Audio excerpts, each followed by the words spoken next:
बिस्मिल्लाहिर्रहमानिर्रहीम। अस्सलाम वालेकुम नाज़रीन, आप देख रहे हैं 92.8 विद सादिया अफसाल।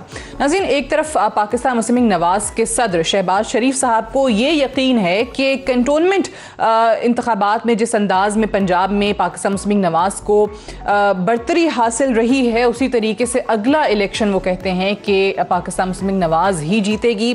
साथ ही साथ जो एक बहुत बड़ा एस्पेक्ट है उनकी इस वसूख से ये बात करने का, वो ये है कि पाकिस्तान तहरीक इंसाफ की इस हुकूमत के हवाले से चाहे बहुत सारी चीज़ें बेहतर हुई हों, मैक्रो इकनॉमिक इंडिकेटर्स को लेकर भी आपको पीटीआई की हुकूमत बहुत सारी चीज़ें बताती है, लेकिन जो सबसे ज़्यादा चीज़ इस वक्त आवाम को मुतासर कर रही है वो महंगाई है। और महंगाई के हवाले से इदारा शुमारियात ने जो हफ्तावार रिपोर्ट जारी की है, जो कि ऑब्वियसली हर हफ्ते आती है, और उसमें कहीं ना कहीं कुछ चीज़ों की कीमतें बढ़ती ही हैं जिससे आवाम परेशान होते हैं। और इस दफ़ा इस हफ्ते के हवाले से बताया गया कि 22 अशिया की कीमतों में इजाफा हुआ। ये इदारा शुमारियात की इस हफ्तावार रिपोर्ट में कहा गया। फिर एक और इदारा शुमारियात की रिपोर्ट आई जिसमें उन्होंने 2018-19 के हवाले से बेरोज़गारी पूरे मुल्क में कितनी रही उस पर सर्वे हुआ, और ये बताया गया कि तहरीक इंसाफ की हुकूमत में बेरोज़गारी में इजाफा हो गया है। एक तरफ ये मामला है, दूसरी तरफ बेरोज़गारी का मामला है। फिर पिछले दिनों एक सदारती ऑर्डिनेंस आया जिस पर अपोजिशन की तरफ से तनकीद की गई, जिसमें एडवांस इनकम टैक्स बिलों में लगाने की, बिजली के बिलों में लगाने की बात की गई। उसकी वजाहत जो है वो इस हुकूमत ने की कि ये घरेलू सारिफीन के लिए नहीं है, ये कमर्शियल यूनिट्स पे लगेगा और उन लोगों को ये इजाफी इनकम टैक्स देना पड़ेगा अपने बिजली के बिलों में जो कि नॉन फाइलर्स हैं। लेकिन सवाल यह है कि क्या इस वक्त पाकिस्तान मुस्लिम लीग नवाज़ या अपोजिशन, क्योंकि बिलावल साहब को भी एक तो अर्ली इंतखाबात नजर आते हैं और उसमें पीपल्स पार्टी की जीत उनको नजर आती है, क्या पाकिस्तान तहरीक इंसाफ की हुकूमत के अंदर होने वाली ये महंगाई ही वजह है? और पेट्रोल की बात करें तो पहले ज़रा वो दिखा देते हैं आपको, क्योंकि हमने लोगों से बात की है, आवाम की राय जानना बहुत ज़्यादा ज़रूरी है। और आवाम के लिए इस वक्त जो सबसे बड़ा मसला है वो महंगाई है। पेट्रोल की कीमतें बढ़ने के बाद आवाम ने क्या इस पर अपनी राय दी है, वो दिखाइएगा। हमने क्या कहना है, ये हुकूमत की मेहरबानी है, हम तो बेबस लोग हैं, जो मर्जी है जितना जुल्म करें कर सकते हैं। पेट्रोल बहुत ज़्यादा महंगा कर रहे हैं खान साहब, जैसा कि इनको नहीं करना चाहिए। गरीब आवाम है, इनका क्या बनेगा? महंगा करके की करना, पेट्रोल महंगा कर दोगे तो गरीब बंदे कितने जाएंगे? मजदूर कहाँ जाएगा? अगर वो 10 रुपये बढ़ा देते हैं तो उसको अगर 100 रुपये उसकी दिहाड़ी होती है, 100 रुपये घंटे के हिसाब से अगर मिलते हैं तो कहाँ जाएगा? हम आपको क्या कहें, हम तो खून के आंसू रोते हैं, हमारे साथ इतना जुल्म हो रहा है। अब बच्चों का पेट पालें या गाड़ी का खर्चा पूरा करें। अपील करते हैं कि खुदा के वास्ते महंगाई कम कर दीजिए। घी, चीनी, आटा, हर चीज़ बहुत ज़्यादा अप हो गई है, तो आगे की जो गरीब आदमी है वो आराम से अपनी ज़िंदगी बसर कर सकेंगे। आपसे तो बहुत ज़्यादा उम्मीदें में बसता थी। जो मर्जी आप कहते रहें, कोई फ़र्क नहीं पड़ना। पेट्रोल बढ़ता है, हर चीज़ को इफेक्ट करता है जी, तो इनको सोचना चाहिए गवर्नमेंट को। आवाम को ना थोड़ा सा वेट करना चाहिए। अगर आवाम वेट करेगी तो हालात इसके बेहतर नतीजे निकलेंगे। सर, शहरियों को बहुत ज्यादा परेशानी है। हुकूमत क्या करती है, 1 रुपया या 35 पैसे कुछ कम करेंगे और 10 रुपए बढ़ा देंगे। इस हुकूमत ने ना हमें तौबा करा दी, इमरान खान की हुकूमत ने। पेट्रोल बढ़ता है तो समझ लें कि सारी चीजें ऑटोमेटिक ही बढ़ जाती हैं। हमारे यहाँ तो कोई पूछने वाला है नहीं ना यहाँ पे। अब ये देख लो, पेट्रोल बढ़ गया, अभी क्या कर सकते हैं, हमने तो डलवाना है पेट्रोल। तो हम तो स्ट्रगल ही कर रहे हैं, पहले भी करते थे, अभी भी कर ही रहे। अब ये जो इदारे वाले हैं, जो महकमे वाले हैं, जो सब कुछ देख रहे हैं, ये तो उनकी जिम्मेदारी है। अगर वो इसके ऊपर काम करते हैं और रिलीफ देते हैं आवाम को, तो इसमें बेहतरी है सबके लिए। हम किसी को भी वोट नहीं देंगे इस बार, क्योंकि जो अभी ये चल रहा है मसला, जिस तरह इन्होंने पेट्रोल मांगा किए, आटा मांगा किए और जिस तरह चीनी मांगी है गरीबों के लिए, ये वोट देने के लायक भी नहीं ये लोग नहीं है। आवाम अभी जनाब गुजारा करे, फिलहाल कुछ कर तो नहीं सकती। 5 साल उसको पूरे होने दे, फिर इंशाल्लाह अगले इलेक्शन में हम अपना फैसला सुनाएंगे। मैं तो कुछ बोल भी नहीं सकता, इतने परेशान है हम। मैं अगर कुछ बोलूँ ना तो वो बहुत ही गलत बात होगा। हर किसी से पूछिए, वो सब यही फरियाद करते हैं। मैं तो कहता हूँ इमरान खान भाई नवाज शरीफ जिंदाबाद। महंगाई इसलिए जो है ना बढ़ रही है क्योंकि पेट्रोल और डीजल और भी बहुत ज़्यादा महंगा हो गया है जी। इसकी वजह से जो है ना लोग बड़े परेशान है जी। पेट्रोल 65 रुपये पर था, अब 123 रुपये पर है। ये पीटीआई का हुकूमत है। महंगाई तो हर लिहाज से ज़्यादा है, क्योंकि यहाँ पे गरीब बंदा जो है वो एक महंगाई की चक्की में पीस रहा है। चाहे वो आटो, चीनी हो या गैस हो, या पेट्रोल की वजह से बहुत ज़्यादा परेशानी है। ये वो बुनियादी मसला है जो इस वक्त आवाम जिससे गुजर रहे हैं। महंगाई और पेट्रोल की कीमतें जिस अंदाज में 5 रुपये बढ़ा दी गई, 123 रुपये फ़ी लीटर हो गया है पेट्रोल। उसके बाद आवाम की जो तासुरात हैं वो आपने सुन ही लिए हैं। ख़ुद माजी में पाकिस्तान तहरीक इंसाफ के चेयरमैन और मौजूदा वज़ीर आज़म इमरान खान साहब जो हैं वो ये कहते थे कि जब बिजली की या पेट्रोल की कीमतें बढ़ाई जाती हैं तो वज़ीर आज़म चोर होता है। और माजी में आपको याद होगा कि पाकिस्तान तहरीक इंसाफ की तरफ से बाकायदा उनके सोशल मीडिया पर कीमतें बताई जाती थी कि इस वक्त मुल्क में पेट्रोल की कीमत ये होनी चाहिए, इस वक्त ये होनी चाहिए। लेकिन अब क्या होनी चाहिए ये जरा पूछ लेते हैं। सदाकत अली अब्बासी साहब हमारे साथ मौजूद हैं, MNA हैं पाकिस्तान तहरीक इंसाफ के, बहुत शुक्रिया आपका। चौधरी जाफर इकबाल साहब हमारे साथ मौजूद हैं, सीनियर रहनुमा PMLN के, आपका भी बेहद शुक्रिया। और निसार अहमद खोड़ो साहब भी हमें ज्वाइन कर रहे हैं, सीनियर रहनुमा पीपल्स पार्टी के, एडवाइजर टू CM सिंध हैं, प्रेसिडेंट PPP सिंध। बहुत शुक्रिया खोड़ो साहब आपका भी। अब्बासी साहब आप ही से आगाज करेंगे क्योंकि सवाल अब बचता नहीं है। आपने अवाम के तासुरात सुन लिए, अवाम ही सवाल कर रहे हैं इस वक्त आपकी हुकूमत से। सादिया, बहुत शुक्रिया आपने अपने प्रोग्राम के लिए बुलाया। जाहिर है जब भी पेट्रोल की कीमत बढ़ेगी लोगों को ज़्यादा पैसे देना पड़ेंगे। उनको वजूहात से कोई गर्ज नहीं है, उनको तो यही है कि उनको सस्ता पेट्रोल मिले। लेकिन जो हुकूमत उनकी बनाई हुई है उसके पास भी कोई कानून का ख़जाना तो है नहीं। वही पैसे हैं जो इस मुल्क के टैक्सों के हैं, वही खसारे हैं, वही कर्ज़ों की किस्तें हैं जो पिछली हुकूमतों की तरफ से आई हैं। अब मुझे बता दें कि 1 साल पहले ये जो खाम तेल था बैन-उल-अक़वामी, उसकी कीमत $42 थी। अब इस वक्त वो $72-73 हो गई है। 80% पे अगर दुनिया में खाम तेल महंगा होगा तो कैसे हम पेट्रोल सस्ता बेच सकते हैं। जाहिर है एक चीज़ है लोगों को समझाना ये है, जिस तरह कोरोना चाइना में आया और पूरी दुनिया में फैल गया और पाकिस्तान में उसको बचा नहीं सके, इसी तरह अगर पेट्रोल दुनिया में महंगा होगा तो हम कैसे सस्ता दे सकते हैं। हम आपको ये कह सकते हैं कि साल में 80% महंगा हुआ था दुनिया में, हमारे यहाँ 18% महंगा हुआ पूरे पिछले साल में। नंबर 2 ये कि इस वक्त इंडिया, चाइना, बांग्लादेश, श्रीलंका, इन सब के मुकाबले में पाकिस्तान में आज भी पेट्रोल सस्ता है। अगर आप ये समझते हैं कि 5 रुपए महंगा हुआ तो इंटरनेशनल मार्केट में जब प्राइसेस ज्यादा हैं तो आप कैसे सस्ता दे सकते हैं। चलें, ये बात समझ में आती है। लेकिन मुझे याद है कि माजी में PMLN भी हमें ये बताती थी जब उस वक्त पेट्रोल की कीमतें बढ़ती थी, वो भी ये कहते थे कि भाई आलमी मार्केट में कीमतें बढ़ गई हैं, हम क्या करें। लेकिन उस वक्त असद उमर साहब का और वज़ीर आज़म इमरान खान साहब का फॉर्मूला कुछ और होता था। नहीं, मैं दूसरी जो आपने बात की महंगाई की, तो महंगाई की 2 बातें। आज आपने सेंसिटिव प्राइस इंडेक्स की बात की तो इसमें बिल्कुल 13-14% फूड इन्फ्लेशन है। पूरी दुनिया में इस वक्त इन्फ्लेशन है। लेकिन अगर आज आपकी रिपोर्ट को मैं देखूं तो 22 चीज़ों की कीमतें बढ़ी हैं और 39 चीज़ों की कीमतें या बरकरार रही हैं या कम हुई हैं। तो वो ये टोटल जो आपके पास 51 चीजें, उन 51 चीजों का बरकरार रही है, सॉरी 29 चीजों की बरकरार रही हैं और 10 की सस्ती हैं। मैं वही कह रहा हूं ना, 51 चीजों में से 22 की बढ़ी हैं और 29 की या बरकरार रही हैं या कम हुई है। तो कहने का मतलब है वहां पे या जीरो इन्फ्लेशन है या मनफी इन्फ्लेशन है। तो क्या ये चीज है। लेकिन सादिया एक बात है, ऑपोजिशन की वजह से और मीडिया की रिपोर्टिंग की वजह से इन्फ्लेशन का, महंगाई का जितना परसेप्शन है इतनी एक्चुअल महंगाई नहीं है। 13% महंगाई फूड इन्फ्लेशन है और पिछले 2 महीनों में अब्बासी साहब ये ना कहा करें। मैं ऑनेस्टली मैं तो चले यहाँ बैठी हूँ ना, मैं आपको ये कैमरे के पीछे हमारे कैमरामैन है, ये भाई बैठे हैं, इन्होंने आपकी बात सुनते ना यूं कर लिया, मुझे नजर आ रहे हैं वो यूं कर रहे हैं कि भाई ये हाथ जोड़ रहे हैं कि खुदा का वास्ता है। अच्छा, मैं ना इंसाफी ना करें मेरी पूरी बात। लेकिन आप, मैं साहब से भी पूछ लूं कि मैंने ये कहा, आप मेरी मुकम्मल बात सुन लें। मैंने ये कहा है, मैं उसको उर्दू में बताता हूँ कि वाकई महंगाई का तासुर बढ़ा है, परसेप्शन ऑफ इन्फ्लेशन बढ़ा है, पंजाबी दसो कम है। लेकिन जो मेरा भाई कैमरे के पीछे है, सर आप अंग्रेजी में बताएं, उर्दू में बताएं, पंजाबी में बताएं, महंगाई है और महंगाई के बारे में वहम ज्यादा हो गया, महंगाई आईडी कोई नहीं। और समझ आ गई तो अच्छा है कोई नहीं। मैं अच्छा जी, खोड़ो साहब महंगाई के बारे में उन्होंने कहा कि वहम ज्यादा हो गया, इतनी है नहीं। तो आप ही बता दें जरा कि कितनी महंगाई है उधर, आप क्या देख रहे हैं, सिंध के क्या हालात हैं। सिंध कोई पाकिस्तान से बाहर है क्या? इसी पाकिस्तान की पॉलिसियां सिंध में भी लगती हैं। अगर पेट्रोल की खपत है तो फिर आप फैसला कर लें कि सिंध में ज्यादा खपत है या कहीं और ज्यादा खपत है। कराची बहुत बड़ा शहर है जहां इतनी बड़ी ट्रांसपोर्ट चलती है, इसका मुकाबला है कोई किसी और शहर में? नहीं है।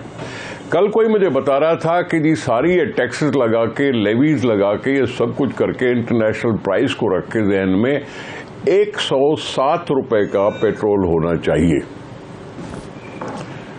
और ये 17 रुपए बढ़ाकर 123 रुपए पेट्रोल लीटर बेच रहे हैं। अब इसके फिगर्स होंगे कहीं ना कहीं से निकल आएंगे। जो साहब बैठे हैं वो खुद बता सकते हैं कि जी इसके टैक्सेस कितने हैं, इसकी ओरिजिनल प्राइस कितनी है। तो ये 107 रुपए का पेट्रोल जो बिकना चाहिए वो 123 रुपए में बिक रहा है। इसका असर सब पर होगा कि नहीं होगा? ट्रांसपोर्ट महंगी होगी, एग्रीकल्चर वालों के लिए डीजल महंगा हो गया, ये बिजली वालों के लिए और महंगा हो गया। आपने डॉलर को इतना महंगा कर दिया, 170 रुपए की है, इतनी हाईएस्ट लेवल पे पहुंचा है। पेट्रोल तो आप फिर भी सऊदी अरब से खरीदते हैं और डेफर्ड पेमेंट पे खरीदते हैं। हमारी खुद की अपनी कुछ न कुछ भी पैदावार होती है। अपनी पैदावार जो होती है वो पता नहीं किस खाते में, सिर्फ ये कहते हैं कि जी हमें तो इंपोर्ट करना पड़ता है, इंपोर्ट करना पड़ता है और इंपोर्ट करना पड़ता है। हमारी अपनी जो टोटल ऑयल प्रोडक्शन है, हमारी जो टोटल ऑयल प्रोडक्शन है उसके बारे में कोई बोल ही नहीं रहा। तो ये सीधी सी बात है कि 107 रुपीज के अगेंस्ट में 123। ये तो पेट्रोल के हवाले से आपने कह दिया। दूसरी बात 107 होना चाहिए, मैं पूरी 123 रुपए फी लीटर है। जी सर, मैं थोड़ी सी और बात आपको पूरी कर लूं। मैं थोड़ी सी और बात पूरी। परसों चौथ शौकत तरीन साहब ने स्टेटमेंट दे दी और प्रेस कॉन्फ्रेंस कर दी कि हम जी फूड आइटम्स को सब्सिडाइज करेंगे। कब करेंगे सब्सिडाइज? कब ये महंगाई कम होगी? खुद ही कहते हैं कि हम सब्सिडाइज करते हैं, दूसरी तरफ से कहते हैं कि आईएमएफ से हम कर्जा लेते हैं इसलिए सब्सिडी हम दे नहीं सकते। किस बात को माने हम? किस बात को माने? शौकत तरीन साहब के प्रेस कॉन्फ्रेंस को माने या आईएमएफ के कंडीशंस को माने? किसको मांगे? सब्सिडी देने से आईएमएफ रोक रही है, यहां वजीर साहब कह रहे हैं कि हम सब्सिडी दे रहे हैं, दे देंगे। तो अगर तुम दूसरी फूड आइटम पे सब्सिडी दे सकते हो तो पेट्रोल की प्राइसेस को भी कंट्रोल कर सकते हो। अगर सब्सिडी दूसरे फूड आइटम्स पे देते हैं जिसमें सारी कौम को खाना है, इसके 2-3 चीजें आपने कही।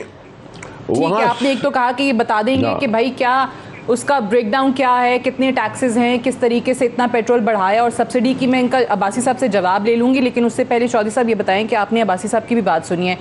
एग्जैक्टली वो एक्सक्यूज जो आप लोग दिया करते थे कि इंटरनेशनल मार्केट में प्राइसेस जो हैं वो बढ़ गई हैं, उस वक्त उनका फॉर्मूला कुछ और था। सद उमर साहब बाकायदा बताते थे कि इतने रुपए बात सुने। लेकिन अभी जो अब्बासी साहब ने जिक्र किया है, गुजारिश जी गुजारिश सुने ना जी। खोड़ साहब क्या कहते हैं, वजीर साहबान क्या कहते हैं? अवाम की कुव्वत खरीद बढ़ चुकी है इसलिए महंगाई करेंगे भी तो कोई फर्क नहीं पड़ता। ये वजीरों का बयान है। अब ये कुव्वत खरीद बढ़ी है, मजदूर की बेसिक पे बढ़ाई नहीं। भी बात करेंगे सरकारी मुलाजमों की तनख्वाह, सरकारी मुलाजमों की हमें अब्बासी साहब भी बताएंगे, लेकिन जरा मैं चौधरी जाफर इकबाल साहब से जरा सवाल। ओके, मेरा तो जवाब तो पूरा हुआ ही नहीं। साहब मुलाजमों की तनख्वाहें क्या बढ़ी हैं? आपने कहा कि जी आ गया खोड़ा साहब, आपका नुक्ता आ गया। ये इनके फवाद चौधरी जो वजीर हैं उन्होंने बयान दिया था कि आमदनी बढ़ गई है, आवाम की बाइंग पावर बढ़ गई है। सुन ले आप सुने मेरी बात। ये एग्रीकल्चरिस्ट के लिए कोई इस वक्त क्रॉप नहीं है जो बिक रहा है मार्केट में और उसकी बहुत अच्छी प्राइसेस मिल रही है कि जिन लोगों के पैसों जेब में पैसे आए। गंदम अभी बिक नहीं रही क्योंकि अभी लगी नहीं, कॉटन अभी बिक नहीं रही क्योंकि अभी उतरी नहीं, शुगर केन का भी टाइम आया नहीं। किस चीज में कुव्वत खरीद बढ़ी है? तनख्वाहें आपने बढ़ाई नहीं और महंगाई अलग से है। ठीक है, तो मैं क्या मानूं? ये हुकूमत की कौन सी बात मानूं? पहले तो चौधरी साहब आपका जरा इस पे कमेंट आ जाए, क्या वजह हुई फिर जो पेट्रोल की कीमतें बढ़ा दी इन्होंने? बिस्मिल्लाहिर्रहमानिर्रहीम। सदाकत अब्बासी साहब बेचारे मजबूर हैं और जो बयानिया रटाया जाता है तर्जमानों को, वो आके उन्होंने बहरहाल वजूहात बयान करनी है। तो इनसे तो यही कहा जा सकता है, बल्कि सिर्फ इनसे नहीं सारी PTI से कि अपने दिल की स्याही को कहाँ छुपाओगे, तुमसे कहा था उजालों से प्यार मत करना। अब वो जो पुराने वक़्त के सारे इनके फार्मूले जाफर साहब, ये शेर और शायरी इन पर असर नहीं करेगी, या वो कैलकुलेटर गुम हो गया असद उमर साहब का। चले दूसरा कोई इलाज भी करेंगे खोड़ो साहब इनका, जो करना पड़ा। वोट है, इलेक्शन है, वोट है और इलेक्शन है। अब सदाकत भाई साहब ने कहा जी वजूहात से गरज नहीं है। अच्छा भाई क्यों गरज नहीं है? हमें है वजूहात से गरज। सबसे बड़ी वजह आप हैं। आपके वज़ीर आज़म के पास इख्तियार नहीं है कि वो अपनी मर्जी का वज़ीर ख़जाना लगा सके। जो वज़ीर आज़म वज़ीर ख़जाना मर्जी का किसने लगाया फिर शौकत तरीन साहब को? जिन्होंने इससे पहले जो है वो बाहर से इंपोर्ट करके लगाए थे, उन्होंने लगाया। अच्छा, हफीज शेख भी उन्होंने लगाए थे? हफीज शेख भी उन्होंने लगाया था। हफीज शेख साहब को 2 दिन पहले तक इमरान खान साहब जानते नहीं तो क्या करें, उनके उससे पहले कोई मुलाकात नहीं थी। अपने पोस्टर बॉय जो थे वो असद उमर थे, वो जब फेल हो गए तो क्या कर सकते वजीर आजम साहब? देखें वो फेल हो गए तो इमरान खान साहब माफी मांगते सारी कौम से। वो जो 200 अफराद थे, वो जो टीम थी, वो एक्सपर्ट थे, उसमें सदाकत अब्बासी साहब हैं, शहबाज गिल साहब हैं, फिरदौस आपा हैं, फयाजुल हसन चौहान साहब हैं। हमें तो ये एक्सपर्ट मिले हैं। अच्छा। कि वो आके बैठते हैं और आके हमें बताते हैं नहीं भाई आपको वजूहात से गरज नहीं है।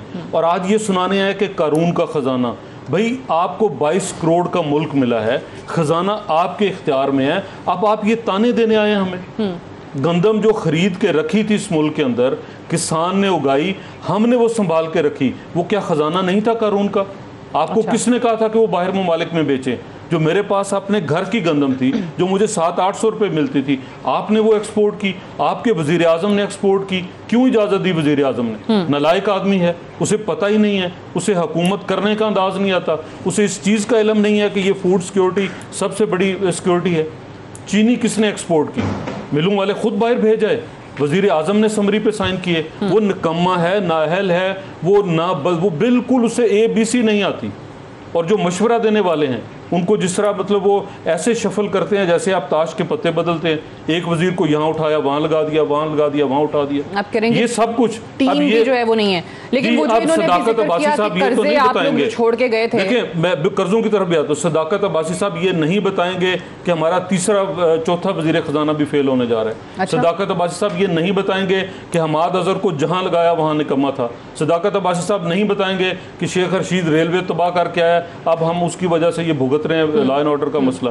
ये नहीं बताएंगे कि असद उमर खजाना में भी नाकाम था, असद उमर प्लानिंग में भी नाकाम है। ये नहीं बताएंगे कि बुजदार साहब ने सत्यानाश कर दिया है पूरे मुल्क का, जो है वो पूरे सूबे का।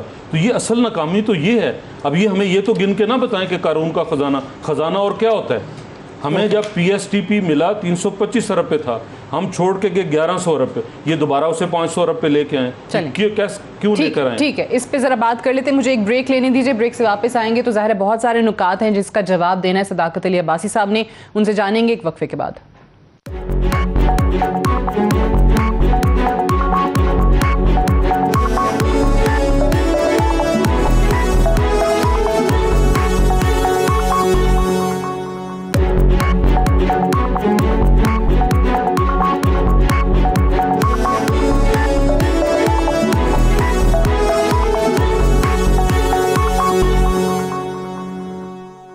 Welcome back. प्रोग्राम में एक बार फिर से खुश आमदीद। अब्बासी साहब बहुत सारी चीज़ें हो गई जिनके आपने जवाब देने हैं। एक तो खोड़ो साहब ने कहा कि 107 रुपये फ़ी लीटर पेट्रोल की कीमत होनी चाहिए, तो 123 कैसे है ज़रा वो बता दें। और फिर फूड आइटम्स पे सब्सिडी की बात की, कितने आइटम सब्सिडाइज़ किए, फ्यूल सब्सिडाइज़ क्यों नहीं हो सकता। फवाद चौधरी साहब कहते हैं कि जी अगर महंगाई आप कहते हैं कि बढ़ी है तो फिर लोगों की बाइंग पावर, लोगों की कुव्वत ख़रीद भी बढ़ गई है, लोग भी यानी कि अमीर होना शुरू हो गए। तो ज़रा बता दें कि कितने लोग अमीर हुए हैं और तनख्वाहें कितने लोगों की बढ़ी हैं। सरकारी मुलाजमीन की तनख्वाहों का सवाल भी उठाया है खोड़ो साहब ने। अच्छा सादिया, 3-4 बातें आपने पूछी हैं। सबसे पहली जो सब्सिडी वाली बात है, वो कहते हैं कि हमें उनकी सब्सिडी पे एतराज़ था और फिर सब्सिडी की तरफ जा रहे हैं। तो सादिया इसमें एक स्मार्टनेस है जो समझानी है इनको। पहले सब्सिडी ये थी कि पेट्रोल सस्ता कर दें और सब सस्ता खरीदें, उसमें सादिया जिनकी तनख्वाह मिलियंस में है वो भी सस्ती खरीदें और एक आम आदमी वो भी सस्ता खरीदे। उसमें यह है कि सब्सिडी का फ़ायदा अमीर लोग ज़्यादा उठा जाते थे, गरीब नहीं उठाता था। अब ये इनको समझाना है कि ये टारगेटेड सब्सिडी है। आटा, दाल, चीनी सिर्फ उन 40% लोगों को मिलेगा जो सर्वे में गरीब डिक्लेयर होंगे, जिनके पास एसेट्स नहीं होंगे, जिनका बैंक बैलेंस नहीं होगा, जिनका बिजली का बिल एक खास अमाउंट से कम आएगा, जिनकी आमदनी किसी भी सोर्स से कम होगी, सिर्फ सब्सिडाइज फूड वो ले सकेंगे। ये प्लान अगले 3 महीनों में इंशाल्लाह हेल्थ कार्ड भी आ रहा है और ये एक महंगाई का कार्ड भी आ रहा है कि पाकिस्तान के इंतहाई गरीब 40% आबादी को तो आपका ऑलरेडी है, अमीरों को सब्सिडी का फायदा क्या कर रहे हैं, बढ़ा रहे हैं फंड्स? हेल्थ कार्ड नहीं, हेल्थ कार्ड KPK में 100% आबादी को मिल गया है। पंजाब में 72 लाख लोगों को मिले था। अब अगले 4 महीनों में पंजाब के हर आदमी को इंशाल्लाह इमरान खान हुकूमत की तरफ से 7.5 लाख रुपए 1 साल के पैसे मिलेंगे। अब दूसरा ये कि जो लोग भी एक खास आमदनी से नीचे हैं, उन सबको सस्ती दाल, चीनी, आटा, दालें वो मिलेंगी जो अमीरों को नहीं मिलेंगी। अब अगली बात ये जो खोड़ो साहब बात कर रहे हैं कि पेट्रोल, मैं दोबारा आपको बता रहा हूं, मैं हरगिज नहीं कहा कि वजूहात लोग नहीं पूछते, वजूहात लोग नहीं पूछते। लोगों को महंगाई आई है, लोग कह रहे हैं कि पेट्रोल महंगा हुआ। मैंने आपको वजह बता दी कि जब 1 साल में पेट्रोल जो है वो दुनिया में 80% महंगा हुआ और पाकिस्तान में वो 18% महंगा हुआ। और एक और बात, जनवरी 2021 में जो पेट्रोल पे जो सेल्स टैक्स था वो 17.5% था, आज वो 10.5% हो गया। जो पेट्रोलियम डेवलपमेंट लेवी है वो भी कम हुई है, हुकूमत ने अपना शेयर कम किया। लेकिन एक बात जो फर्क है, जो चौधरी जाफर साहब और मोहतरम खोड़ो साहब की हुकूमतों में फर्क है, ये टैक्स लगाते थे और टैक्सों का पैसा शहबाज शरीफ, नवाज शरीफ मनी लॉन्ड्रिंग करके बाहर ले जाते थे। वो लंदन के जो फ्लैट हैं वो आज हमारे पैसों के बने। शहबाज शरीफ साहब के अभी अकाउंट में 25,000 मिलियन इनके नौकरों के अकाउंट में, आखिरी जो इन पे केस बना हुआ है, इनके नौकरों, चपरासी, चौकीदारों के अकाउंटों में आया। वो चोरियां थी। इमरान खान अल्लाह जी, मैं ये चैलेंज करता हूं आपको चौधरी जाफर साहब, 25,000 मिलियन रुपए शहबाज शरीफ साहब के चपरासियों, चौकीदारों, मुंशियों के अकाउंट में आया है। मैं आप अगर ये गलत है तो मैं इसको साथ आप प्रोग्राम रख लें। अच्छा, अगली बात सुन लें, अपनी बारी पे आप इसका जवाब दीजिएगा। मैं कहना चाहता हूं कि ये जो लंदन में जहां मियां साहब बैठे हैं, ये वही फ्लैट है ना। अभी मेरे साबित हो गए, जो भी आपने जवाब दे लीजिएगा, साबित हो गए। मेरी लंदन में तो क्या, मेरी पाकिस्तान में भी जी, मेरी लंदन में तो क्या, मेरी पाकिस्तान में भी कोई प्रॉपर्टी नहीं है। आज उसी प्रॉपर्टी में मियां साहब वहां बीमारी खेल रहे हैं। तो कहने की बात है, इस हुकूमत अगर टैक्स इकट्ठा कर रही है तो खोड़ो साहब हमारे कोई सरे महल नहीं निकलेंगे, हमारे कोई लंदन फ्लैट नहीं निकलेंगे, हमारे कोई मुर्दों के और फालूदे वाले के अकाउंट में पैसे। इमरान खान एक पैसा बचा रहा है। चले 38,000 सुने 3800 अरब रुपया टैक्स कलेक्शन था, आज 5700 हो गया है। इंशाअल्लाह अपने दौर में 8,000 अरब रुपया इस मुल्क का टैक्स इकट्ठा करके देंगे और जिन लोगों ने मुल्क को लूटा है उनको बताएंगे कि ईमानदार लोग कैसे मुल्क को बचाते हैं। महंगाई आई है कोरोना की वजह से, बेरोजगारी पूरी दुनिया में आई है। चले मैं जरा इसका जवाब ले लूं, पहले खोड़ो साहब से जवाब ले लेते हैं। खोड़ो साहब, एक तो उन्होंने कहा कि आवाम के टैक्सों से वो नहीं होगा जो आपके दौर में हुआ या जाफर साहब की पार्टी की हुकूमत के दौर में हुआ, और साथ ही उन्होंने ये बता दिया कि जी 3 महीने में आप देखेंगे कि सब्सिडाइज्ड फूड आइटम्स लोगों को मिलेंगे, अमीरों को नहीं मिलेंगी सस्ती चीजें, गरीबों को उन्होंने कहा मिलेंगी, और हेल्थ कार्ड भी आ रहा है। साहब अब ये 3 महीने कौन जीता है तेरे जुल्फ के सर होने तक? ये राग अलापते रहते हैं 3 साल से। ये 3 साल से हम सुन सुन के हमारे कान पक गए हैं। मियां नवाज शरीफ साहब टैक्स लगाते थे और टैक्स का पैसा जो है मनी लॉन्ड्रिंग करके चला जाता। अरे टैक्स लगाते हैं तो वो FBR कलेक्ट करती है ना, वो इदारा है ना, वो हुकूमत का खजाना है ना, टैक्स तो उसमें जमा होते। मियां नवाज शरीफ का नाम लेने की क्या बात है? आप 3 साल से क्या कर रहे हो? आपने FBR को अपने तौर पर रीशेड्यूल किया, रीएवैल्यूएट किया, आपने अपॉइंटमेंट्स की, शबर जैदी साहब को लगाया, फिर किसी और को लगाया, फिर किसी और को लगाया। FBR के लिए आप खुद बैठ के कह रहे हैं कि जी FBR ने बड़ी रिकवरी की है, और अगर की है रिकवरी उसके आप क्रेडिट दे रहे हो तो फिर तो साफ सीधी बात है ना कि हमें कुछ रिलीफ मिलना चाहिए। अगर टैक्सेशन वसूली बेहतर हुई है तो हमें रिलीफ मिले ना, आम लोगों को रिलीफ मिले ना। मैं अपनी बात नहीं कर रहा हूं, आम लोगों की बात कर रहा हूं मैं, जो बेचारे रेडी चलाने वाले हैं, ठीक है, जो तनख्वाहदार हैं, जो किसान हैं, जो मजदूर हैं, जिनकी कुछ है अंदाजा आपको, कुछ है अंदाजा आपको। इस हुकूमत ने कभी देखा है, कभी नजर उठाई देखी है इस मुल्क में कितनी सिक इंडस्ट्रीज हैं, सिक इंडस्ट्रीज। इसको अगर रिवाइव करें तो क्या वहां कुछ आमदनी, कुछ रोजगार नहीं मिल सकता? कब भूल गए सारे लोग कि जी सिक इंडस्ट्रीज भी कोई चीज होती है या नहीं होती है? मेरा एक सवाल है आपसे। किस किस चीज पर? अच्छा, एक सवाल है, वो ये कि हम अक्सर जब वफाकी हुकूमत से बात करते हैं तो क्योंकि सिंध में पाकिस्तान पीपल्स पार्टी की हुकूमत है, तो वो कहते हैं कि सिंध में फिर चीज़ें मुख्तलिफ क्यों नहीं हैं। उसकी लॉजिक वो ये देते हैं कि 18वीं तरमीम के बाद ये महंगाई जो है, कीमतों का तयन जो है, वो प्रोविंशियल सब्जेक्ट है, सूबाई सब्जेक्ट है। तो अगर हमारी पंजाब में, KPK में और वफाकी हुकूमत में चीज़ें गड़बड़ हैं तो फिर वहाँ पर सूबाई हुकूमत पीपल्स पार्टी की है, तो उन्होंने चीज़ें बेहतर क्यों नहीं की? मैं कहूँ जवाब दूं? हाँ, सिंध ने प्राइसेस अलग रखी हैं। गंदम की यहाँ रकम, 40 किलो गंदम की रकम हमने 2000 रुपए रखी कि हम 2000 रुपए में गंदम खरीदेंगे लोगों से और सस्ती दामों में उन लोगों को देंगे जो गंदम उगाते नहीं हैं। हमारी 2000 की रकम थी, इन्होंने 1600 रुपए रखी। फिर उसके बाद 1800 पे आए पंजाब में और पता नहीं कहां। 200 रुपए का फर्क। हमने तो रखा ना ज्यादा। अच्छा, हमने चावल की रखी, हमने शुगर केन की बेहतर रखी, लेकिन इस वक्त तो कुछ नहीं है ना। इस वक्त मार्केट में ये क्रॉप्स नहीं होती। शुगर केन इस वक्त नहीं है, कॉटन इस वक्त नहीं है, गंदम इस वक्त नहीं है, चावल अभी तक लगा हुआ है, उतरा नहीं है, हार्वेस्टिंग नहीं हुई है, कोई फसल इस वक्त नहीं होती। ये हमारे लिए समझो ये 13वां महीना चल रहा है, 13वां, हम इसको 13वां महीना कहते हैं इस मौसम को जहां कोई फसल नहीं होती। हमने जो बचा कुचा के रखा हुआ है उसको खाते रहते हैं, जहां कोई फसल नहीं होती। Right, got your point. के लिए ठीक है, आप कह रहे हैं अदरवाइज कीमतों में बड़ा फर्क रहा है जो बाकी पंजाब में या विफाक में इनकी तरफ से जो तयन किया गया, सिंध ने अपनी कीमतें रखी और आप कह रहे हैं कि बेहतर कीमतें रखी। चौधरी साहब, आपने वो चैलेंज कबूल किया अब्बासी साहब का 25,000 मिलियन वाला, उन्होंने कहा अलग प्रोग्राम रख लें, आपने कहा मैं अभी जवाब देता हूँ। तो सर पिछले 3 साल से हुकूमत इनकी है जी, तो अभी तक वो 2500 मिलियन जो है वो पकड़ के क्यों नहीं खजाने में जमा कराया? अच्छा, क्यों नहीं हमसे बरामद किया? कोई एक केस बता दें नैब की तरफ से, FIA की तरफ से, जो 25,000 मिलियन वो अभी तक आपने क्यों नहीं हमसे रिकवर करके जो है वो जमा कराया?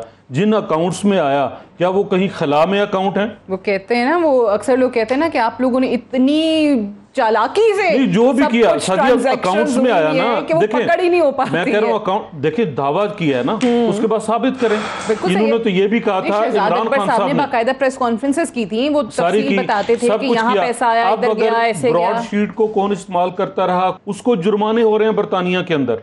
किस वजह से हो रहे हैं? कि गलत इल्जामात की वजह से। क्या बरतानिया की अदालतों पे भी हमारा इन्फ्लुएंस है? आपने शाहिद खाकान साहब को अंदर रखा, आपने एहसन इकबाल साहब को रखा, आपने ख्वाजा आसिफ साहब को रखा, आपने ख्वाजा साद रफ़ी को रखा, आपने कामरान माइकल को, हमजा शहबाज को, मरियम नवाज को। अभी तक बता दें, अभी लिस्ट ये मंगवाएं किसी से, इसी ब्रेक के बाद रखें कि इतने इतने पैसे बरामद किए जो इलीगल या लूटी हुई दौलत थी। अभी तक अगर गैर कानूनी या लूटी हुई दौलत बरामद हुई है इस हुकूमत में, तो वो मलिक रियाज साहब से बरामद हुई है। वो बरतानिया में हुई है, वो वापस आई है। जरा सदाकत अब्बासी साहब बताएं कि वो खजाने में जमा हुई? वो मलिक रियाज को वापस की गई है? नहीं हुई, नहीं हुई। मैं चैलेंज करता हूं नहीं हुई। वो मलिक रियाज साहब के, मलिक रियाज साहब ने जो पैसे जमीन खरीदने के देने थे वो उसमें जो है अदालत ने एडजस्ट की। वो तो लूटी हुई दौलत थी। और फिर ये कहते हैं जी चैलेंज बनी गाला में बसने वाले, मेरा घर बहुत छोटा सा है, मेरी एक हल्के की सियासत है, मुझे भी 10 मुलाजिम रखने पड़ते हैं, मेरा बिजली का बिल, मेरा टैक्स इमरान खान से ज्यादा है। 300 कनाल का जो बनी गाला है उसका खर्चा कौन उठाता है? इमरान खान साहब के दोस्त हैं मोहसिन बेग साहब, आपकी साफ्ती बरादरी से हैं, वो ऑन रिकॉर्ड हैं कि 30 लाख रुपया जहांगीर खान तरीन देता था बनी गाला का खर्चा। फिर बढ़ा के कहा कि 50 लाख कर दें, अगर कहें तो मैं वीडियो भी पेश कर देता हूँ। तो जिनके घर जो है जहांगीर तरीन की जेब से चलते हैं, तो नहीं देते होंगे ना फिर, अब कोई और देता होगा। जुल्फी बुखारी साहब हैं, अलीम खान साहब हैं, अभी बहुत लंबी फहरिस्त है जो खर्चे उठाने वालों की। साहब ये तो बार बार बात होती है कि भाई आप लोग कहते हैं इमरान खान साहब ने क्रिकेट खेली, उन्होंने कमेंट्री की, उन्होंने पैसे कमाए, तो अवाम जानना चाहती है कि ऑब्वियसली वो पैसा है वो अभी तक ख़त्म ही नहीं हो रहा। और फिर PMLN बहुत, वो हर प्रोग्राम में उनका जोर ये होता है कि बताएं कि जी इमरान खान साहब का घर कैसे चल रहा है। तो तरीन साहब अगर 30 लाख महीना देते थे और बाद में उनसे 50 लाख मांगा गया, तो अब वो खर्चे कौन पूरे कर रहा है? अच्छा, बहुत इंटरेस्टिंग बात है। पहली तो जो 25,000 मिलियन की मैं बात कर रहा हूँ, ये आप ज़रा अपना अभी किसी अखबार को गूगल जाके करके चेक कर लें। 15 अप्रैल 2021 को शहबाज शरीफ साहब को जिस केस में जमानत हुई है, भाई आप हुकूमत हैं अब्बासी साहब, you are in government, please for God sake. आप जरा मैं बात कर लूं, मैं आपको भाई आप सरकार के कागज गूगल इसलिए कहते हैं भाईजान, हर अखबार जी आप जरूर करें लेकिन गूगल की नहीं करें। गूगल तो हमारे लिए है ना, यू आर इन गवर्नमेंट। जी सुने, गूगल देखे ना, देखे मेरी बात सुन लें, मेरी बात सुन लें। आप नून लीग वालों को बस नहीं समझ आती ना कंप्यूटर की बातें। मैं कहना ये चाह रहा हूं, आप मरियम बीबी के जूते की कीमत गूगल कर लें, उनके दुपट्टे की कीमत कर लें, कॉफी का कप कर लें, नवाज शरीफ का कोट कर लें, कमाल है।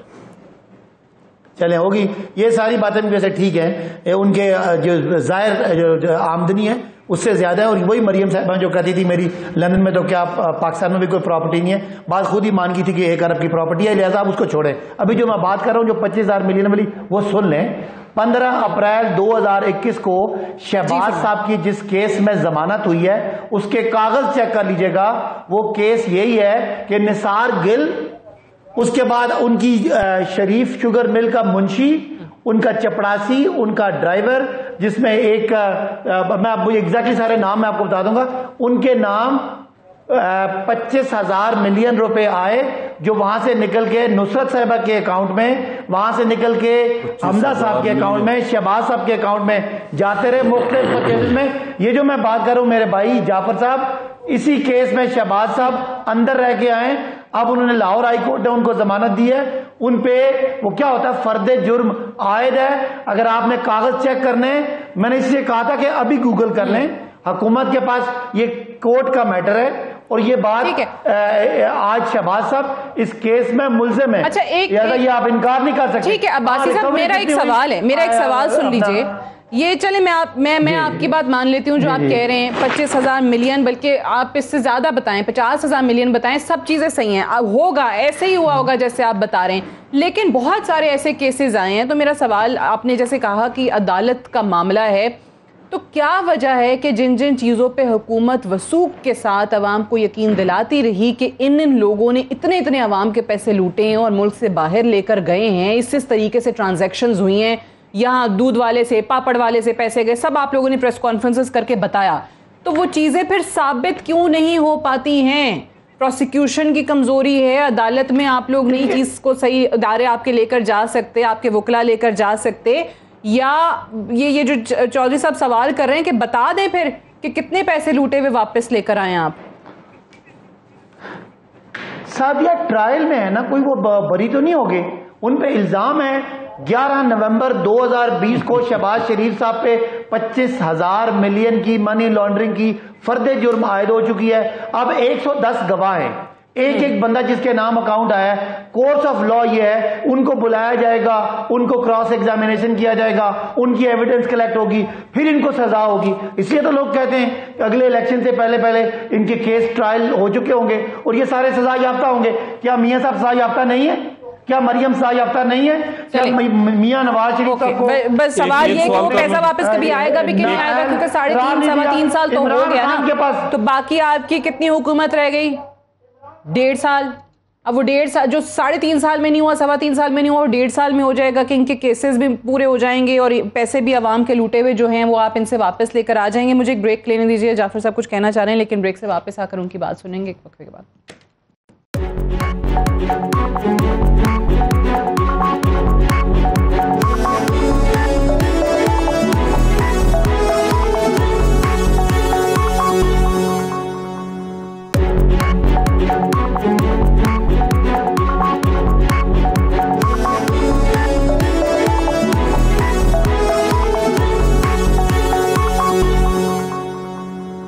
वेलकम बैक प्रोग्राम में एक बार फिर से खुशामदी। चौधरी साहब क्विकली आप जवाब देना चाह रहे थे, जवाब दे लें, फिर मैं खोड़ो साहब की जानिब जाऊँ। मेरा सवाल ये है जवाब से ज्यादा, हम लूटते रहे, पिछली हुकूमतें लूटती रही, अब नेक और ईमानदार लोग हैं, पिछले 3 साल से पाकिस्तान का खजाना महफूज है, तो अब वो पैसा कहाँ जा रहा है? अब वो इकट्ठा करके अवाम के ऊपर क्यों नहीं लगाए जा रहे? वो कहते हैं सर, ये बात ये है, आपने जो कर्जे लिए हैं ना, कह रहे हैं हम वो वापस कर रहे हैं। वो कितना वापस किया वो भी बता दें, ठीक। और फिर जो नया कर्जा लिया उसके बस कोई आगे मंसूबा लगाए। बात बहुत सादा सी है कि आप बहुत सारी खामियां आपको कामयाब बना सकती हैं, लेकिन अगर आप नाअहल हैं तो फिर आप कुछ नहीं कर सकते। और ये हुकूमत वज़ीर आज़म समेत नाअहल है।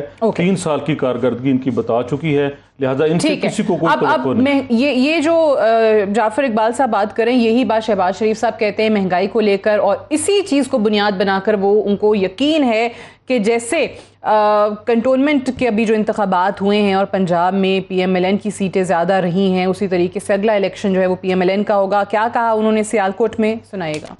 अवाम का दिल भर चुका है, नक्को नक हो गए ने, यानी महंगाई ने उनकी कब्र तोड़ दी है। आज इतनी काविशें ये महंगाई के खिलाफ करती, बेरोजगारी के खिलाफ करती, यही वजह है कि आज कंटोनमेंट में वहीं पर इनका कब्रिस्तान निकाल दिया। और अगला इलेक्शन आपका होगा। नवाज शरीफ की क़यादत में मुस्लिम लीग नून पूरे पाकिस्तान में मैदान मारेगी। इलेक्शन फ्री एंड फेयर करने होंगे। इस मर्तबा कोई झुर्लू को बर्दाश्त नहीं करेगा। ये बल्लेबाज अगर है तो जाके मैदान में बल्लेबाजों को बल्ला चलाना सिखाए, छोड़े इस्लामाबाद के उस प्राइम मिनिस्टर हाउस को।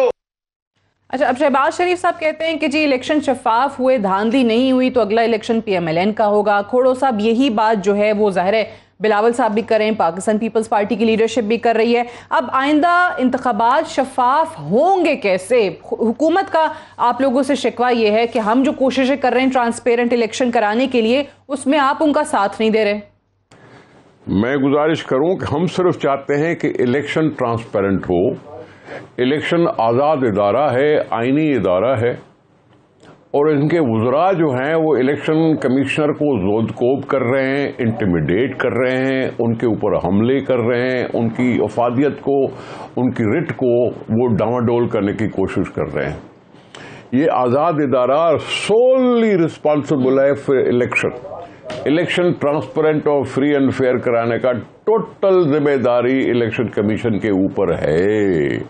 जब इलेक्शन होंगे तो उस वक्त इमरान खान वजीर आजम नहीं होंगे, कोई न कोई केयर टेकर होगा, कोई न कोई केयर टेकर होगा।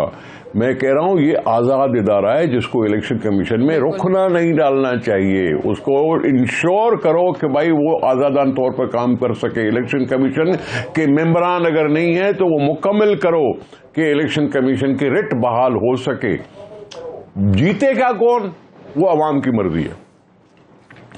सबने देखा है सबको, PTI को देख लिया और लोग उससे तंग हैं, जैसे आपने सुना। PMLN को आपने देख लिया जिस तरह की वो सियासत कर रही है, पीपल्स पार्टी की अपनी जदोजहद जो चल रही है। ये अवाम पर है कि वो किसको वोट देंगे और किसको अहल समझते हैं, किस पे एतमाद का वोट देते हैं। इसमें हमें और परेशानी की जरूरत नहीं। कम से कम इमरान खान को नहीं होनी चाहिए, फवाद चौधरी साहब को या दूसरे वज़रा को नहीं होना चाहिए परेशान। इलेक्शन को फेयर कराओ, मजबूत बनाओ इलेक्शन कमीशन को और जिम्मेदारी दो, इंटरफेरेंस नहीं करो। क्योंकि इस मुल्क में यहाँ देखा, भी आवाम देख रहे हैं, आपकी सियासत भी आवाम देख रहे हैं और पीपल्स पार्टी की जिद्दोजहद भी आवाम देख रहे हैं। खोड़ो साहब बकौल अब शहबाज शरीफ साहब ने इलेक्शन कमीशन की जो 6 खाली नशिस्तें हैं उनके नाम, उन पे नाम भी दे दिए अब्बासी साहब। जी खोड़ो साहब, मैं जरा अब्बासी साहब से भी पूछ लूं, क्योंकि आपने जो जिक्र किया फवाद चौधरी जो कहते हैं, आज़म स्वाति जो कहते हैं इलेक्शन कमीशन के लोगों को हरास करने की, अब्बासी साहब आप लोग कोशिश करते हैं, कह रहे हैं आप दबाव में ला रहे हैं ECP को। सदाकत अब्बासी साहब, अच्छा बड़े कोई मैं क्या वर्ड यूज करूं, बड़े बेजमीर के लोगों से हमें वास्ता पड़ा है सादिया कि अगर ये कश्मीर का इलेक्शन हार गए, GB का इलेक्शन हार गए, ज़िमनी इलेक्शन हार गए, उस वक्त हम वोट चोर थे। 4 सीटें इनको कैंट बोर्ड की छोटी छोटी और मिल गई हैं। अब इनको इलेक्शन फेयर लगा, शुक्र है, चलो किसी बात पे तो आया, अब इलेक्शन तो फेयर हो गया। अब हम कहते हैं आपका कोई ना सर है ना पैर है, आप कहते हैं धांधली हुई, हम कहते हैं इलेक्टोरल रिफॉर्म के लिए आए, भाग जाते हो। हम कहते हैं ईवीएम को देखो, कहते हैं नहीं इसमें से तो जिन बाबा निकलता है। हम कहते हैं ईवीएम का मुतबादल दो, कोई नहीं, हमसे बात करो, हम आपसे बात नहीं करेंगे, किससे बात करेंगे भाई, ये समझ ही नहीं आ रही। हम सिलेक्टेड हैं, ये हमसे बात भी नहीं करना चाहते। तो इनकी बातों का ना सार है ना पैर है। 2 सीटें इनको मिलेंगी, ये खुश हो जाएंगे। जब इनको आवाम अब इनकी हैसियत दिखाती है, ये आके शोर शराबा करते हैं। तो कहने की बात यह, इनकी बातों का तो कोई नहीं। अब रहा तक इलेक्शन कमीशन की बात है, हम समझते हैं कि 2017 में इलेक्टोरल रिफॉर्म हुए थे, उसमें हमने उन्हें ये सारे पूरे पार्लियामान ने कहा था कि इसमें टेक्नोलॉजी लेकर आए। आपको पता है क्या हुआ सेनेट के इलेक्शन में? यूसुफ रजा गिलानी के बेटे पैसे देते पकड़े गए, लेकिन कोई एक्शन नहीं हुआ। अगर ये डस्का में कुछ हुआ तो बड़ी फुर्तियां नजर आई। कराची में NA 249 में नून लीग कहती रही कि हमारे साथ धांधली हुई है, कोई कुछ नहीं हुआ। तो हम चाहते हैं कि अब जो इलेक्शन कमीशन है वो इलेक्टोरल रिफॉर्म में हमारी सपोर्ट करे, रुकावट ना बने। हम पार्लियामान की अक्सरियत हैं, हम जो कानून बनाएंगे उसको दुनिया की कोई ताकत, कोई इदारा उसको इनकार नहीं कर सकता। लेकिन आप लोग आपके वुज़रा ने जो इलेक्शन कमीशन पे इल्जामात लगाए हैं, उनको खैर जाहिर है नोटिस भी सर्व हो गए हैं, वो क्या है? वो कहते हैं कि आप दबाव में लाने की कोशिश करते हैं इस इदारे को। देखें, अगर इलेक्शन कमीशन हुकूमत से कोई गिला करता है, उसकी प्रेस रिलीज करता है और सोशल मीडिया पे बात करता है, तो उसका जवाब दिया, उस जवाब को उन्होंने माइंड कर लिया, उन्होंने नोटिस दिया, नोटिस का जवाब आ जाएगा। मैं ये कहता हूं इससे बड़ी बात यह है कि क्या हमारा इलेक्शन कमीशन से कोई, हम हार गए इसलिए रोला डाल रहे हैं? वो तो ये नून लीग वालों जाकर, हम तो उन्हें कहते हैं भाई अगला इलेक्शन ठीक करो, जल्दी करो, इसी साल हमें ईवीएम लगानी है। ये जो आपने बात की पहले में जरा जाफर साहब से इसका जवाब करना चाहते हैं। अब कंटोनमेंट के हमारा कोई जाती झगड़ा नहीं है, 3-4 ज्यादा मिल गई तो अब आपको शफाफ इंतखाबात लगते हैं, और जहां आप हार जाते हैं तो आप धांधली का शोर मचाते हैं। सर ये कतन ऐसा नहीं है, भला अब्बासी साहब का सच निकल जाता है मुझसे। 2017 में हमारी हुकूमत थी, इलेक्टोरल रिफॉर्म्स हुए और ये इलेक्ट्रॉनिक वोटिंग मशीन उसमें शामिल थी, शिक नंबर 130, कलमन आप ही के प्रोग्राम में बताया था फाफन वालों ने। तो उसके बाद इलेक्शन कमीशन ने एक रिपोर्ट सबमिट की। अब हुकूमत उस रिपोर्ट को ना हुकूमत उस रिपोर्ट को पेश करने के लिए तैयार है, ना उसके ऊपर बहस करने के लिए तैयार है, और ना जो नकाइस उसमें हैं उसे दूर करने के लिए तैयार है। बात करने का हम तो ऐवान के अंदर मौजूद हैं। जनाब वज़ीर आज़म गायब होते हैं, हर उस जगह से गायब होते हैं जहां बाकी पार्लिमानी रहनुमा मौजूद हों। तो वज़ीर आज़म इनिशिएटिव लें, आगे बढ़ें और मिल बैठें, और बैठ के जो अवामी नुमाइंदे मौजूद हैं ऐवान के अंदर, हाँ पार्लिमानी रहनुमाओं के साथ नहीं बैठना चाहते आप। अच्छा, लेकिन एक और चीज पे ना वो हुकूमत की तरफ से भी कहा जाता है कि इलेक्शन कमीशन ने ऑब्वियसली ये इदारा है जिसने इलेक्शन करवानी है, लेकिन जहां पे आपको सूट करता है वहां आप ऐसा नहीं है, के खिलाफ नहीं ऐसा नहीं है, तो आप इदारे को सपोर्ट करने लग जाते हैं, हमने उनके हक में बयान देते हैं, और जब सूट नहीं करता तो आप उनके खिलाफ बयान देते हैं। हमने कतन बतौर इदारा बात नहीं की। हाँ, अगर डस्का के अंदर जो रात को धुंध पड़ी, महकमा मौसमियात उसमें शामिल हुआ, महकमा ज़राअत पहले से वहाँ मौजूद होता है, और वो मिल के सारे बैलेट बॉक्स और रिटर्निंग ऑफिसर्स को उठा के प्रिजाइडिंग ऑफिसर्स को किसी खास जगह पे ले जाते हैं। अभी उसकी रिपोर्ट आने वाली है और पता चलेगा सदाकत अब्बासी साहब को कि महकमा मौसमियात, महकमा ज़राअत और तीसरा महकमा कौन सा शामिल था, कौन से और किसके घर लेके गए, किसके घर लेके गए, जो भी महकमा और शामिल होगा वो सामने आ जाएगा, डाटा आ जाएगा, टेलीफोन किसको कॉल की। और उसके बाद सदाकत अब्बासी साहब, डस्का इलेक्शन आप हारे थे, आप जरा हौसला रखें, और वो चोरी पकड़ी भी गई और वो चोरी आप ही ने की थी। उसके बाद आज इलेक्टोरल रिफॉर्म्स आपका काम है और आपने बिठाना है सारे पार्लिमानी रहनुमाओं को। फिर आपने एक लफ्ज़ इस्तेमाल किया, आप मेंबर कौमी असम्बली हैं, कि बेज़मीर लोगों से वास्ता पड़ा है। बेज़मीर वो हैं जो कहते थे IMF नहीं जाना, बेज़मीर हैं वो जो कहते थे डिक्टेशन लेना, ऐसा वज़ीर आज़म बनना पसंद नहीं करूँगा जो डिक्टेशन ले। बेज़मीर वो हैं जो कहते थे कि मैं कीमतें नहीं बढ़ाऊँगा, आवाम को रिलीफ दूंगा। बेज़मीर वो हैं जिन्होंने 20 लोगों की काबीना रखनी थी। बेज़मीर वो हैं जिन्होंने साइकिल पे दफ्तर जाना था। बेज़मीर वो हैं जो भैंसे बेचने के ड्रामे करते रहे और आज सारे मुल्क का जो है वो बट्ठा बिठा के रख दिया है। तो आप जो है बेज़मीर लफ्ज इस्तेमाल करते हुए जरा सोचें। आपके लीडर ने तो ये कह दिया कि बड़े लोग वो होते हैं जो यू टर्न लेते हैं, यानी करना नहीं चाहते, अपने दावों और अपने वादों से जो फिर जाए उसको बेज़मीर कहते हैं। इलेक्शन के कॉन्टेक्स्ट में उन्होंने कहा जी कह रहे थे कि हम तो चाहते हैं कि शफाफ इंतखाबात हो जाएं, आप लोग सपोर्ट नहीं करते हैं। हम हाजिर हैं, वो बुलाएं ना। हम आज भी वोट को इज्जत दो पे कायम है और उसी पे इलेक्शन चौधरी लड़ेंगे। जाफर इकबाल साहब, सदाकत अली अब्बासी साहब, निसार अहमद खोड़ो साहब, बहुत बहुत शुक्रिया प्रोग्राम में ज्वाइन करने के लिए। That's all for tonight, I will see you tomorrow इंशाल्लाह। इजाजत दीजिए, खुदा हाफिज।